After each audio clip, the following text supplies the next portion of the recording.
Good morning. This is Jovine from Behind the Markets. Happy Thursday. Today is November 14th. First thing, let me just tell you that I've been at a conference for the past few days in Miami. And of course, the last thing I got from my kids when I kissed them before I left was the flu or something. My daughter gave me some kind of bug. So I was at this conference battling a fever and a sore throat. And I don't have my fastball today. I'm back. Thank goodness I'm back. It feels so good to be back to my routine. I'm a man who likes routines. But I definitely don't feel great today. But anyway, we have to work, and that's the way it is.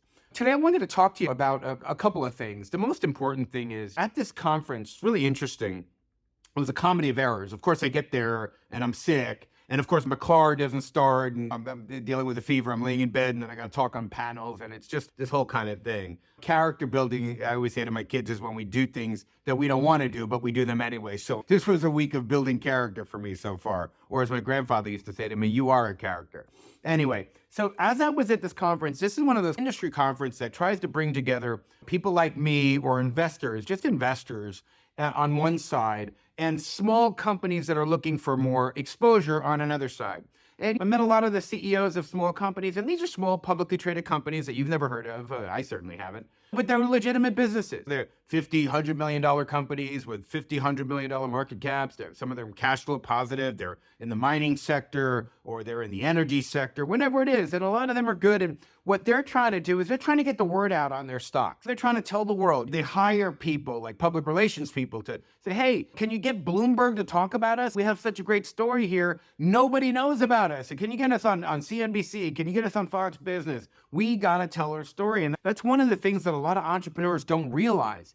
Most folks mistakenly think that when you go public, boom, all of a sudden you're celebrated. Everybody knows about you. You ring the bell at the New York Stock Exchange or the NASDAQ, and all of a sudden you're a hero and your stock trades and it goes to 100. 9 times out of 10, you go public and nobody knows about you. You got the same shareholders you did when you were private, plus or minus, and your stock becomes trade by appointment only. It trades $1 to $2 a share, widespread, and nobody can move any volume in it.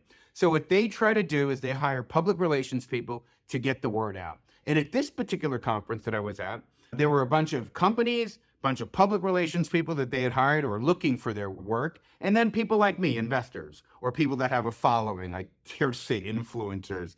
There's almost vomit that comes in my mouth when I say that word. Anyway, so I was on a panel and I was asked to talk about, and I've been doing this thing for a very long time. Not only have I been writing newsletters and being in the publishing business, I owned an investment bank on 100 Wall Street, Lexington Capital Partners. So, when you've been doing this as long as I have, you've seen every kind of hustle there is, and most every kind of hustle there is. So anyway, as I'm sitting there having these conversations and getting to meet these companies, most of these companies are completely legitimate. Most of the public relations firms they hire are completely legitimate. They're just hired to tell a story about a company so they can increase their exposure, get more shareholders, raise more capital, expand their business, and do all the things that all entrepreneurs try to do. But I've noticed something, and this is very important. I want to give you a public service announcement. What you might not know is a lot of these companies and a lot of the PR people, they will try to hire people like me. Say, hey, we'll give you $100, $200, $500,000 if you talk about this company A, B, or C to your customer base. So a lot of people in my position are offered a ton of money to talk about companies that are being promoted. You've got to watch out for that. Or cryptos. A lot of the people in that who are running crypto things, they hire PR people and they try to pay influencers a lot of money to talk about their stuff. And you have to understand something. First of all, we here will never take a penny to talk about anything. That's it. It took me 30 years to build this reputation, and it takes a second to lose it, and I will not lose it that way. You can take that to the bank. I will never, ever do that. But you have to know that not everybody in my position has the same philosophy. And you have to recognize that. So a lot of the small caps or micro caps that you're being talked to about are certainly cryptos. It's crazy in crypto. But they have hired people that are being paid to tout those stocks.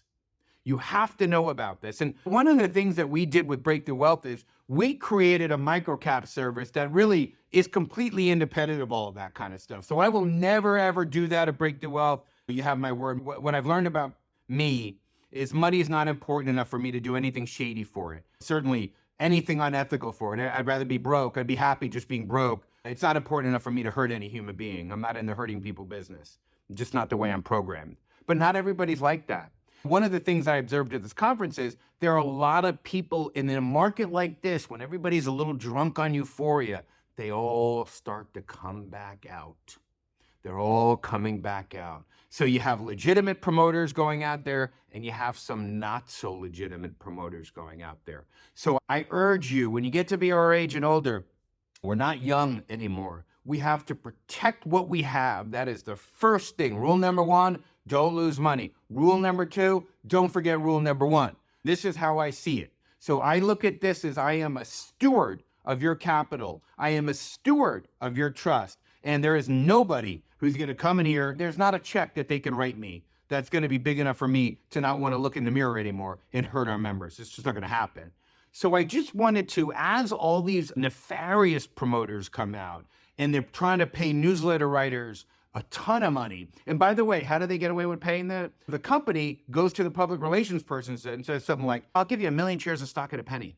Our stock's at $2 right now, but if you get a bunch of newsletter writers to run it up to $10 a share, having all their members buy it, you can sell your 1 million shares at $10 a share to these newsletter writers, and you can make 10 million bucks. Lucky you. That's a big number. 10 million bucks is nothing to sneeze at.